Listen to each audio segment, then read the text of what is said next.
Okay, we are coming off a very productive bye week where we got a lot of fundamental work with our football team and got a lot of reps. So we hope that's going to pay off for us as we go through the rest of the season. And now we're looking forward to getting back into Keenan Stadium and in the Tar Pit and playing a Coastal Division team. So we're going into the 7th week of the season, and now we are coming back for the 2nd home game. So it's kind of unusual, but we're glad to be back. After the storm, when they had those 4 or 5 days off, the kids were all talking about how it was a reset button that they needed. Right. After the game in Miami, they were all saying, no, this isn't a reset button. We can't look at it like that. We have this. The onus is on us. Have you seen that kind of responsibility since then? Yeah, I think the guys are. I mean, I'm very pleased with the way they come out to practice and their attitudes and the effort that they give out there. I mean, those guys are, each day they're making each day important. And they know if it's going to be important on Saturday night, it's got to be important on Sunday or Monday or whatever day it is. So I'm happy with the way they've responded.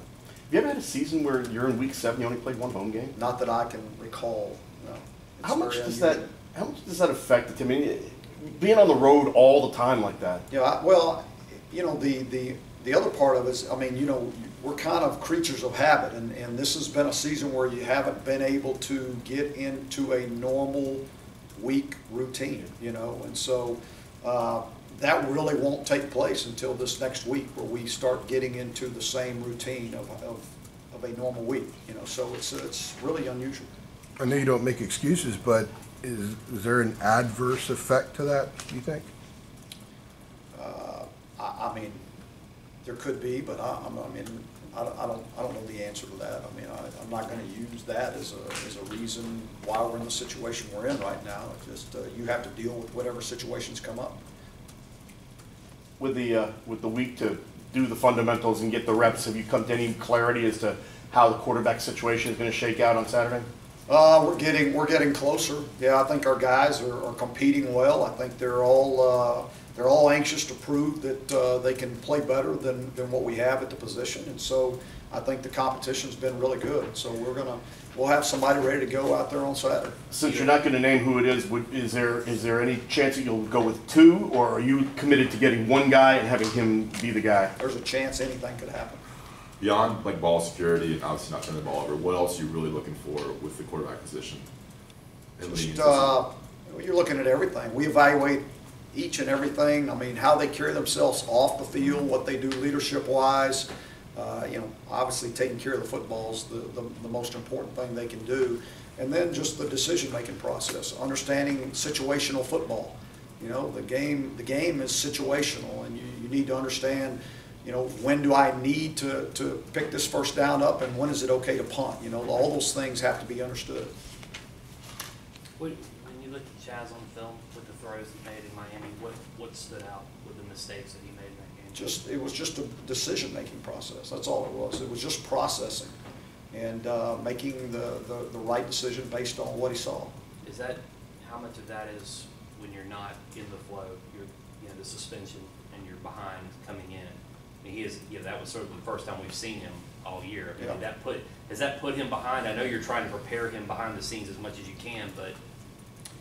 Well, I hope not. I mean, I hope it hasn't. I hope that's, because you understand what the situation is and you know what you're fixing to be going through. So you have to prepare yourself. Whether you're getting the rep or you're watching the rep, we expect you to be getting a mental rep. And you have to always, it's just like if you're the number 2 quarterback, you have to prepare yourself to be the starter. I mean, you're an ankle away from being out on the field, and I think when that happens, you find out a lot of times if a guy has prepared himself. And I'm not saying that Chaz hasn't. I'm saying that he didn't handle the situation that night very well. He just didn't process things very well. Larry, quarterback play for you in this offense has been a strength dating back to Wes Counts at Middle Tennessee State. Why do you think there's been such a challenge in finding consistency the last year and a half? I think part of it is we haven't had anybody separate. When you have somebody that really will separate themselves, they're going to get more reps. I mean, when you try to get more guys ready, that's fewer reps for each guy. And I think it's important that, you know, that at that position, basically in the style of offense we run, that guy, the whole thing is in his hands. And so he has to be able to process, he has to be able to make good decisions, and so he needs more reps. Has that proven to be difficult in terms of you're limited with the hours you have with these guys and trying to maximize the reps they do get? Well, it's the same as everybody gets, though. I mean, you know, everybody gets the same amount of time, so, and basically you get so many reps within that time, and so it's how you split them and what a guy does with them. Coach, has there been any change in your approach with Cade as becoming a potential backup quarterback for you, or more reps for him in practice or anything like that? Any change at all with his approach? Well, I mean, there's been, I mean, this last week, since it was an open week, they all got a lot of reps. You know, so he got more reps than he would normally get, yes.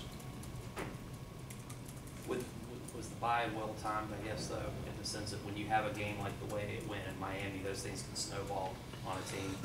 Is it a chance to step away, or would you have rather gotten right back out there and said, you know, get past it?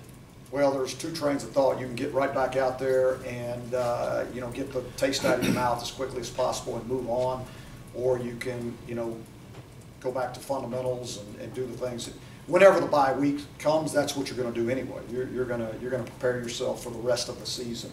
You know, you're going to rest some guys that need to get rest. You're going to get as many reps you can with younger guys, so they keep, you know, they keep getting better as the year goes on. So I don't know. We're going to look at it as a good way. I mean, as a good time. We're going to always look at it that way. Not sure how much you've watched Virginia Tech to this point, but are they any different offensively with the new quarterback in there as they were with Jackson under center? Yeah, I mean, I've looked at a lot of film on them, and you know, I think the new quarterback is doing a really nice job for him. I think he throws the ball really well. I think they are, you know, probably fewer quarterback just runs, just base runs. Now, it doesn't mean he won't run the ball, but I think, you know, they had more called quarterback runs with the other quarterback. But in defending them, is there any change in the way you would have to defend them because of the new quarterback? No, because they'll still run him. I mean, they'll still run him. I mean, and I think he's done a really nice job. He's come in and made good decisions for him, and he's thrown the ball well. The defense for Virginia Tech, Bud Foster defense, has always been a strength, but they've had some inconsistencies, some moments that were kind of uncharacteristic. They've also had a lot of turnover. Yeah, in they're starting young. lineup. They're young in some places over there on defense. I mean, but you know, Bud's always going to do a great job. I mean, he's going to have his guys ready to play, and they're going to always do things a little bit different than a lot of other teams, and they're always going to be very well prepared. Does it look very different on, I mean, results aside, I guess? Is there anything that looks different in that regard for them? Schematically, they're the same that they've always been. They're always going to give you a multiple looks. They're going to move the defensive front pre-snap and post-snap. They're going to secondary wides. There's going to be a lot of different looks back there. Coach, obviously the passing game has been a little bit of a struggle in moving the ball in the air, you know, before pass. Has there been any thought? You had success running the ball on the offensive line at times, played very well in opening holes for the running backs. Has there been a thought to just really focus on, you know, buying into the running game a little bit more and really utilizing the three backs you have back there and making that focus your offense? I mean, I think we have bought into the running game. I mean, we believe in every game that we need to be able to run the ball efficiently to be successful. If you're asking me, have we thought about running the ball and not throwing the ball, I would say no, we haven't thought that way. Anything else? All right, thanks, All right, folks. thank you all. Thank you. Thanks, guys. Thank you.